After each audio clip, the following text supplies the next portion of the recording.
వేణుగోపాల్ రెడ్డి అంశం కూడా చర్చకు వచ్చిందట. ఏమయ్యా మరి ఆయన ఇక మరి మంత్రి పదవి ఇవ్వకపోతే ముఖ్యమంత్రి అంటుండు, ఏమైందని అడిగిరట.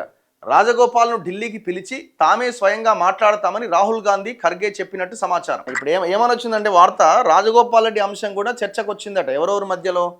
రేవంత్ రెడ్డి, మహేష్ గౌడ్, భట్టి విక్రమార్క, ఉత్తమ్ వీళ్ళ నలుగురితోటి ఖర్గే, రాహుల్ గాంధీ, వేణుగోపాల్ ప్రత్యేకంగా సమావేశం అయిందట. మరి రాజగోపాల్ రెడ్డి విషయం ఎంతవరకు వచ్చింది అని అడిగిరట. ఢిల్లీకి పిలిచి మేమే మాట్లాడతామని చెప్పిరట. ఖర్గే అన్నాడట. మరి సో దీన్ని మరి ఎట్లా ఎట్లా తీసుకుంటున్నారు? ఆంధ్రజ్యోతిలో వచ్చింది, ఆంధ్రజ్యోతిలో లోపల పేజీలో వచ్చింది. Okay okay. ఎట్లా ఫీల్ అవుతున్నారు?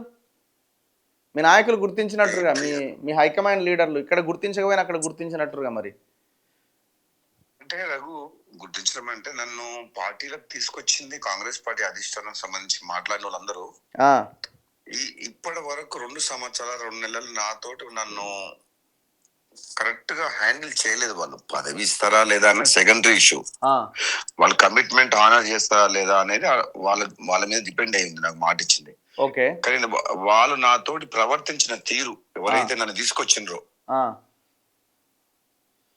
నాతో మాట్లాడినరు సునీల్ కనుగోలు గాని, బట్టి విక్రమార్క గాని, మాణిక్రావు ఠాకరే గాని, మహేష్ కుమార్, నాతో ఎవరైతే మాట్లాడినరో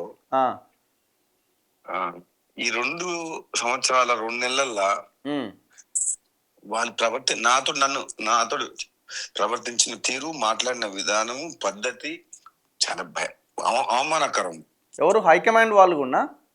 హైకమాండ్ కాదు, ఎవరైతే ఇక్కడ మాట్లాడి తీసుకొచ్చిన వాళ్ళు. Okay okay. తర్వాత కేసీ వేణుగోపాల్ కూడా పార్లమెంట్ ఎన్నికల సందర్భంగా నాతోటి మాట్లాడిండు. ఈ parliament getting win, I will deliver your promise అన్నాడు ఆయన ఒక వర్డ్. రివ్యూ మీటింగ్ లో అయిన తర్వాత నా భుజం మీద చేసి కేసీ వేణుగోపాల్ కూడా అన్నారు. ఓకే సరే, ఆయన కొన్ని ఇబ్బందులు ఉండొచ్చు చేయాలంటే అధిష్టానానికి, కాంగ్రెస్ పార్టీకి.